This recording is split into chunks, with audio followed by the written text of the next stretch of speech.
السلام علیکم۔ قرآن مجید کی سورۃ توبہ اس اعتبار سے قرآن مجید کی غالباً سب سے اہم صورت ہے کہ اس میں رسول اللہ صلی اللہ علیہ وسلم کی پوری جد و جہد اور پوری دعوتی سرگرمی کے جو نتائج ہیں، گویا کہ سزا و جزا ہے، وہ بیان ہوئے ہیں۔ اور اس طالب علم نے جب اپنی کتاب جب زندگی شروع ہوگی لکھی تو اس میں آخرت کا جتنا کچھ بھی انجام مختلف گروہوں کے حوالے سے بیان کیا گیا ہے وہ اصلاً اسی صورت پر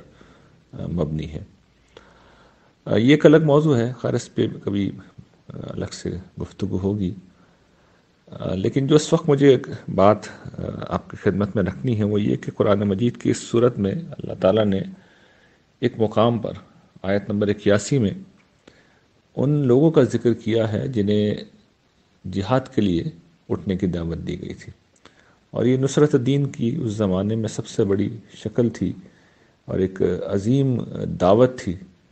اللہ کے رسول کی اور اللہ کی مدد کرنے کی جو لوگوں کو دی گئی تھی، اور نفیر عام تھا جو کیا گیا تھا۔ اور چونکہ خود رسول اللہ صلی اللہ علیہ وسلم نے یہ دعوت دی تھی، اللہ نے دعوت دی تھی، تو لازمی تھا کہ لوگ اٹھیں، لیکن نصرت دین کا یہ اصلاً کام تھا۔ تو اس میں منافقین نے یہ دیکھ کر کے ایک بڑی طاقت سے مقابلہ ہے، روم کی سلطنت سے مقابلہ ہوگا اور سفر دور کا ہے اور موسم بہت سخت ہے، تو مختلف عذر پیش کر کے مختلف بہانے بنا کے وہ پیچھے رہ گئے تھے۔ تو قرآن مجید نے بڑا دلچسپ تبصرہ کیا ایک مقام پر، یعنی سورہ توبہ کی آیت نمبر 81 میں الفاظ یہ ہیں کہ فریح المخلفون بمقعدہم خلاف رسول اللہ۔ ترجمہ اس بات کا یہ ہے، اس آیت کا یہ ہے کہ جو لوگ پیچھے چھوڑ دیے گئے ہیں وہ اللہ کے رسول سے پیچھے بیٹھ رہنے پر بہت خوش ہیں۔ اس میں بڑی جو دلچسپ بات اللہ تعالیٰ نے کہی ہے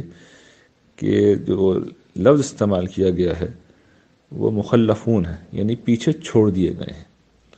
یہ اللہ تعالیٰ نے جو صیغہ استعمال کیا ہے، یہ صیغہ اصل میں یہ بتا رہا ہے کہ گویا کہ اللہ تعالیٰ نے انہیں پیچھے چھوڑا ہے، جسے ہم کہتے ہیں کہ یہ پیسو وائس ہے، جبکہ حقیقت یہ تھی کہ یہ لوگ عذر پیش کر کے خود پیچھے رہے تھے، لیکن اللہ تعالیٰ نے اسے گویا کہ اپنی طرف منسوب کر لیا۔ اور یہیں سے بات یہ نکلتی ہے کہ نصرت دین کا کام جب سامنے آ جائے اور آدمی پہ یہ واضح ہو جائے کہ یہ بات تو ٹھیک ہے، یہ کرنے کا کام ہے اور آدمی کر بھی سکے، کرنے کی قدرت بھی رکھتا ہو، اور پھر وہ کوئی نہ کوئی بہانہ بنا کے پیچھے بیٹھتا ہے۔ عام طور پہ ایسا ہی ہوتا ہے، آدمی جب کوئی چیز واضح ہے کہ کرنے کا کام ہے اور کرنا نہ چاہ رہا ہو تو پھر انسان ہمیشہ عذر بناتا ہے، پھر انسان کوئی نہ کوئی ایکسکیوز پیش کرتا ہے۔ تو جس وقت آدمی یہ کرتا ہے تو در حقیقت اس وقت اس پہ اللہ کی لعنت ہو جاتی ہے اور اس کا دل سخت کر دیا جاتا ہے، اور یہ اللہ تعالیٰ گویا کہ اسے اپنی دین کی خدمت کے لیے قبول کرنے سے انکار کر دیتے ہیں، اور پھر شیطان اس کے اوپر حاوی ہو جاتا ہے اور اس کو پھر وہ عذر سجاتا ہے، اور آدمی بڑا لیم ایکسکیوز بنا کے کوئی بہانہ بنا کر پھر پیچھے بڑھ جاتا ہے۔ تو یہ بڑی بدبختی کی بات ہوتی ہے، اس سے ہمیشہ بچنا چاہیے، اللہ کی پناہ مانگنی چاہیے۔ قرآن مجید نے اس کو اسی صورت میں لوگوں کا ذکر کیا ہے کہ ایسے لوگ بھی تھے، بہت سے لوگ عذر پیش کر رہے تھے، اور بہت سے لوگ ایسے تھے کہ جو خالی ہاتھ تھے لیکن آ گئے کہ آپ ہمیں بس، ہم کچھ نہیں کر سکتے، ہمارے پاس پیسہ نہیں ہے، ہمارے پاس مال نہیں، لیکن ہم آ گئے ہیں، آپ ہمیں سواری مہیا کر دیں، ہم جان دینے کے لیے حاضر ہیں۔